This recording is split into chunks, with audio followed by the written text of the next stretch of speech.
რას ნიშნავს რუსთაველი მანიაკის საქმე? მართლა მანიაკი იყო ეს კაცი თუ აბრალებს თელის ქვეყანა მანიაკობას? და რაში გამოიხატება მისი მანიაკობა? რეალურად მანიაკი არის თუ არა ადამიანი, ამას განსაზღვრავს ექსპერტიზა.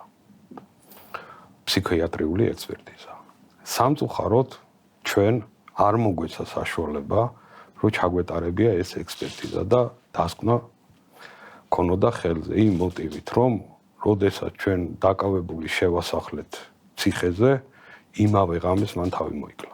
ეს პიროვნება არის დევნილი აფხაზეთიდან, კერძოდ გაგრიდან, ვინმე ფრიდონ პირტახია, რომელიც ცხოვრობდა ჯერ რუსეთში და შემდეგ უკვე 90-იან წლებში გადმოვიდა საქართველოში და დასახლდა ქალაქ რუსთავში. მან თავისი ეს მოქმედება მოღვაწეობა უბრალოდ დაიწყო 1997 წელს. მას რუსთავში ჰქონდა 2 თუ 3 ფაქტი, აღარ მახსოვს ზუსტად.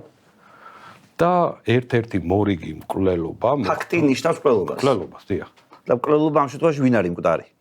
ახალგაზრდა გოგოები. სრულწლოვნები თუ არასრულწლოვნები? მისთვის არ ქონდა მნიშვნელობა ასაკს. მისთვის მთავარი იყო, რომ ყოფილიყო ადვილად დასამორჩილებელი. საერთო ჯამში მოხდა 8 ფაქტი.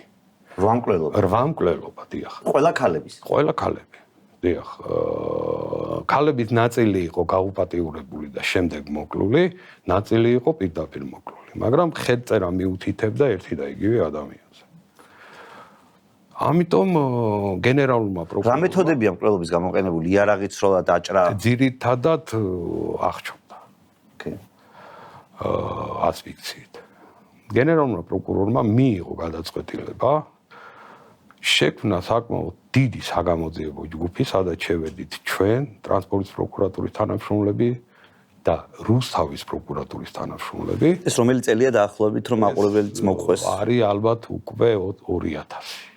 საქმე იწყება 99 წელს. 99 წელს, კი. ეს არის შემოდგომა იყო 99 წელს და უკვე 2000 წელს შეიქმნა ეს ერთობლივი საგამოძიებო ჯგუფი ჩვენი და რუსთავის პროკურატურის მონაწილეობით, ასევე სატრანსპორტო პოლიციისა და რუსთავის პოლიციის თანამშრომლების მონაწილეობით, მაგრამ საქმე დაგვექვემდებარა ჩვენ. ანუ საქმეს იძიებდა ტრანსპორტის პროკურატურა, მოაცილეს ის ყველა საქმე რუსთავს, გადმოგვეცა ჩვენ ეს საქმე, მაგრამ იქაური თანამშრომლები ჯგუფის წევრები იყვნენ. რაღაც პერიოდის შემდეგ შეწყდა მკვლელობები, მაგრამ ჩვენ ინტენსიურ მუშაობას ვახდით. ეს 8 მკვლელობა მომხდარია უკვე თუ ოჯახი? ეს მკვლელობა მომხდარია, რაღაც გარკვეული პერიოდის შეწყდა მკვლელობები, აღარ მომხდარა და ესეთი სიტუაცია შეიქმნა, რომ საგამოძიებო ჯგუფის უფროსი, ვინც იყო კახა მაისურაძე, დააწინაურეს და გადაიყვანეს სხვაგან სამუშაოდ და საგამოძიებო ჯგუფის უფროსად დავინიშნე მე. და რამოდენიმე თვეში, ალბათ 3-4 თვეში მალევე შემოგდის ინფორმაცია მარტვილიდან, რომ დააკავეს პიროვნება მარტვილის პოლიციამ მცდელობაზე, ანუ დაძმას გამოეკიდა, მაგრამ ისინი გაექცნენ, უთხრეს მშობლებს ოჯახში მოყვნენ ესეთი ფაქტის შესახებ. მშობლებმა მე გამოიძახეს პოლიცია, მოკლედ დაიჭირეს ეს პიროვნება. ხო და პოლიციაში დაკითხვის დროს ამ 8-დან ერთი ფაქტი აღიარა. ანუ ის კონკრეტული ფაქტი აღიარა, რაზეც ჩვენ დავიწყეთ მუშაობა რკინიგზის ტერიტორიაზე, რომელიც მოხდა. და აქ შეიქმნა უკვე თავიდან საგამოძიებო ჯგუფი, უკვე საქმე დაიქვემდებარა გენერალურმა პროკურატურამ და გენერალური პროკურატურის გამომძიებელთან ერთად მე გენერალურის გამომძიებელი და რუსთავის პროკურატურის გამომძიებელი, ეს სამი პიროვნება წავედით მარტვილში. და წარმოიდგინეთ სიტუაცია, ეს არის 2001 წელი, ჩადიხარ ჩაბნელებულ მარტვილში, მარტვილიდან ვარ. ჩემზე კარგად არავინ არ იცის. კი ბატონო, არაშუქი, არაფერი დედამიწის ძუძე, ძლივს მივაგენით პოლიციის შენობას, პირველად ვიყავით მარტვილში მაშინ. და დავიწყეთ პირდაპირ მუშაობა. ეხლა მინდა გითხრათ ესეთი რაღაცა, რომ ანალოგიური მცდელობა მას წარსულში ჰქონდა რუსთავშიც. მაგრამ ის იმ გოგომ გაუწია წინააღმდეგობა და გაიქცა და შემდეგ უკვე პოლიციას უთხრა ამ პიროვნების მონაცემები. აღწერილობა.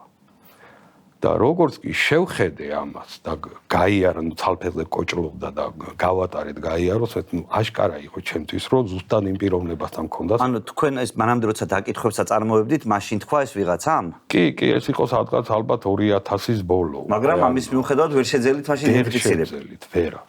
აბსოლუტურად, ახლოსაც კი არ ვიყავით, რომ შეიძლება ესე ითქვას. და დავიწყეთ დაკითხვა. პირადად ჩემი ნაწარმოები იყო, პირდახიას დაკითხვა და დაკითხვის დროს მან მე მიიღიარა 8 მკვლელობა ჩადენილი რუსთავში. ადვოკატის თანდასწრებით მიმდინარეობდა დაკითხვა და სრული შოკი იყო ჩემთვის ის, თუ რამდენად დეტალურად ახსოვდა თითეული მისი მსხვერპლი.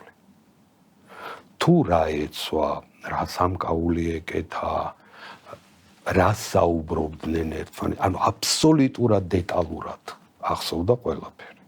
დეტალურად მოგვიყვა დანაშაულის ჩადენის მომენტიც და მოტივად რას ასახელებდა? მოტივად ასახელებდა ესეთ რაღაცას, რომ იქიდან გამომდინარე, რომ ფიზიკურად არ გამოირჩეოდა, თან ფულიც არ ქონდა. ამიტომ გადაწყვიტა, რომ თქვათ ამ სექსუალური დაკმაყოფილების მიზნით მიემართა ამ მეთოდისთვის ადვილად დასამორჩილებელი ვინც იქნებოდა ქალბატონი, წაეყვანა თავისი მოთხოვნილება დაეკმაყოფილებია, მაგრამ მე ამბობდა ესეთ რაღაცას, რომ მე მკვლელობით სიამოვნებას არ ვიღებდი. უბრალოდ მე ამეთი მოწმეს ვიშორებდი.